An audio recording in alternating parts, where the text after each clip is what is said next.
breaker box is and what it does. You'll be here to flip a circuit back on or to shut one off to do some work, so let's go through the basics. A breaker box is your home's electrical service panel. It receives incoming power from the electrical utility and then safely distributes it to all your various circuits throughout the home. The main circuit breaker is usually located at the top of all these branch circuits, and it cuts off power to the entire house. It's rated for 100, 150, or 200 amps, and it's always 240 volts. The individual branch circuits cut off power to each individual circuit. They're rated for 15 or 20 amps. Amperage is the capacity of the circuit and determines how much power the circuit can handle before the breaker trips. Your higher amp circuits are usually reserved for your high wattage appliances like your oven range or your air conditioner.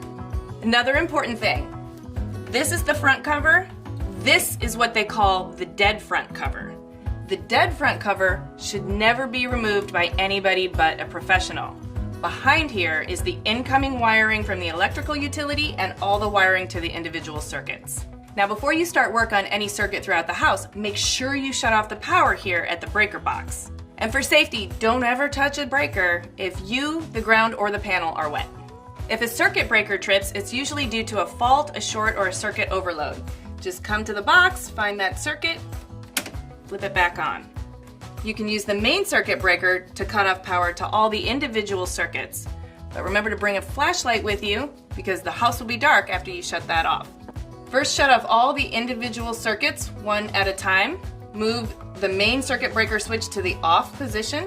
When you come to turn the power back on, turn the switch back to the on position and then individually turn all the circuits back on. For safety, stand to the side of the breaker box, wear safety glasses, and turn your head to the side. This will help you avoid any possible electrical flash or spark. Remember, never remove the dead front cover. If the main breaker or an individual breaker is tripping repeatedly, that's time to call in a professional because that's a sign of a more serious problem.